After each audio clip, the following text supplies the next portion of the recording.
I did something that worked out well, and I did something that was a total waste of time. So I thought I would share. Let's see how this goes with this one-hand cell phone video. Yeah, well, what I'm looking for is good angles, good geometry, maximum leverage. I want the servo to work as little as it can, and not be pried on as much as possible.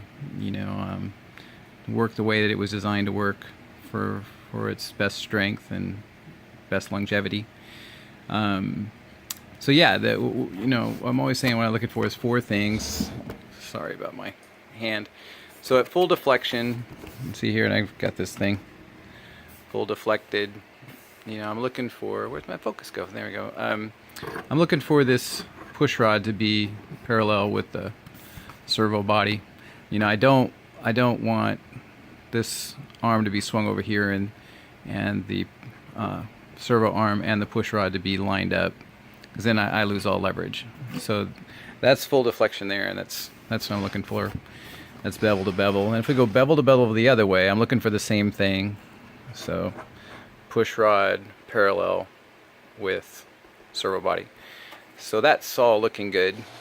And then from the side, I'm looking for the same things. Yeah, you can see I'm about to show you why that was unnecessary. What I did was unnecessary and a waste.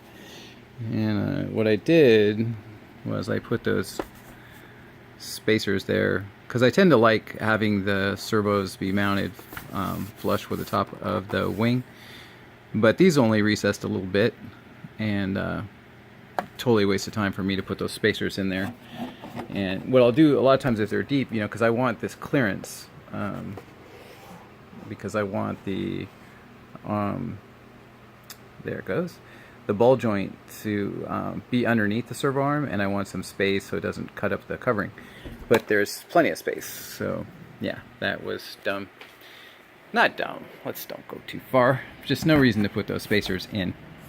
Like I did, I epoxied them in, or I'd pull them out. But yeah, so I'm looking for, that push rod again to be, close to parallel to there, or really just, I'm looking for it to be parallel, but it's close to parallel, it's fine, to the wing. And here, because I put those spacers in, it's actually, slightly tilted up, totally unnecessarily. Usually it goes the other way, which is why I did this. But this plane's not usual. Things are set up better than usual on this. But here's where I really, like what I'm doing here, so if I could get it in focus, is, this is always, to me, the weakest position, the position that the servo's taking the most load, shortening the longevity of the servo the most, wearing the servo out the most. And so you could see having the ball joint, I don't have enough hands, use my shoulder, having the ball joint below the servo arm, keeps this parallel at full deflection, that's bevel to bevel, with the wing. And otherwise, typically I see a lot of guys that put them on top, and then you have this angle, and you're really prying on the servo arm on that output gear. You're really prying on it instead of a side load on it. You're having a pry load on it, wearing that servo out prematurely. So that's what I'm looking for, and that's why I went underneath. And sometimes I'll space it up, to have clearance once I put it underneath, because it'll be too close. But in this case, totally unnecessary, like I said. But I do have, good angles here. Sideways, I'm, parallel. I got good leverage, no problem. And then down the line, I have good leverage too. Now, here's what's ironic about this, because here's your worst position right here, and here I am slammed bevel to bevel, and I have good angles, servo arm to push rod, so I'm okay. What is ironic is I'm always saying, every time I assemble a plane and post pictures online, I'm always saying that I wish this control horn was in fact right here where it is. And on this model from 3D Hobby Shops, this is right where I want it. So it's pretty funny that I have the ball joint mounted off to the side of it, like I typically do on the other side, because the control horns tend to be put over here, even way out, like 1 3/4. So I really need to get that ball joint over, and so I'll have it on this side. Now that it's finally in the right place, you think I would use it. I mean, I want to use it so bad because it's, you know, it's so fun that it's in the right place. But to get all your angles that we were just talking about.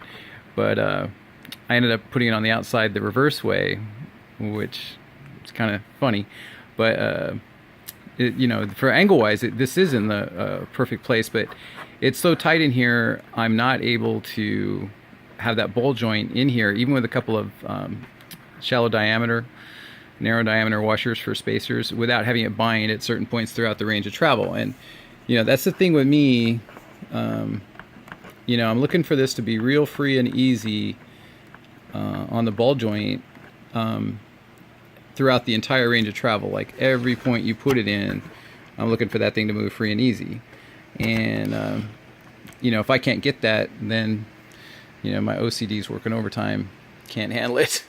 And I just wasn't able to get that in here, which, yeah, I really wanted to, because this is in the ideal position. Instead of taking the time to make these spacers and epoxy them in, and then I sanded them down and did all this stupid stuff, in the past I've taken and just widened these trusses out, just made one new slot, you know, and then filled in one of these 2 slots I'll fill in depending on which way I want to slide it, with epoxy, you know, and then do a slot and then just widen them out. And then, there we go, I'll put a conical. Will this focus that? No, it's not going to focus in there. Those are actually conicals in there doing spacing.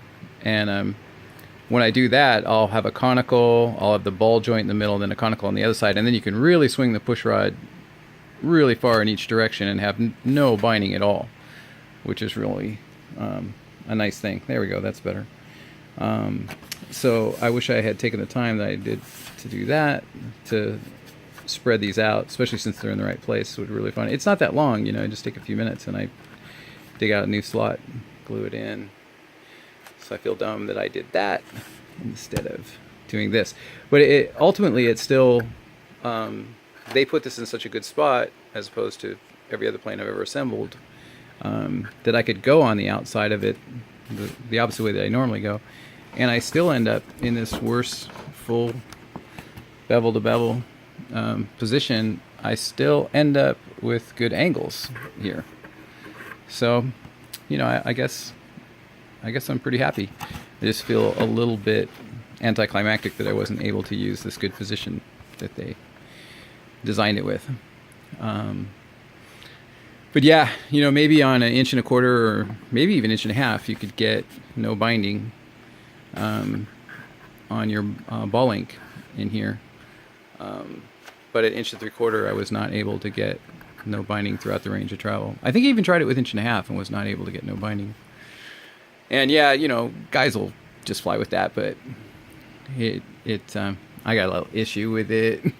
I have issues, so it you know, it would just drive me crazy. I need to have that free, you know, totally able to wiggle that all around in any point in the range of travel. So that's why I did all that, and that's what I ended up doing.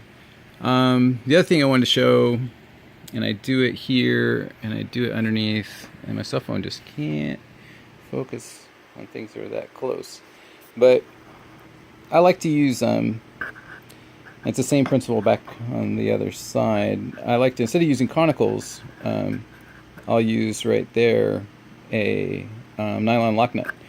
And what that does is, you know, all the structurally, all the connection, the fastening in place is done through the bolt and that nut, to where this bolt is fixed solidly in place before the ball joint goes on.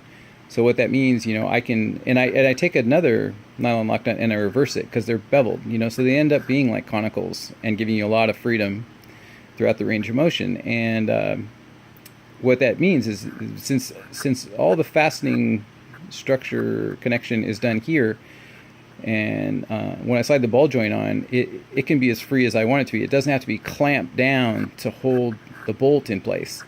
So I can just barely snug up, or even slightly not snug up, you know, go 30 seconds short with this outside nylon lock nut, and then I'm not clamping on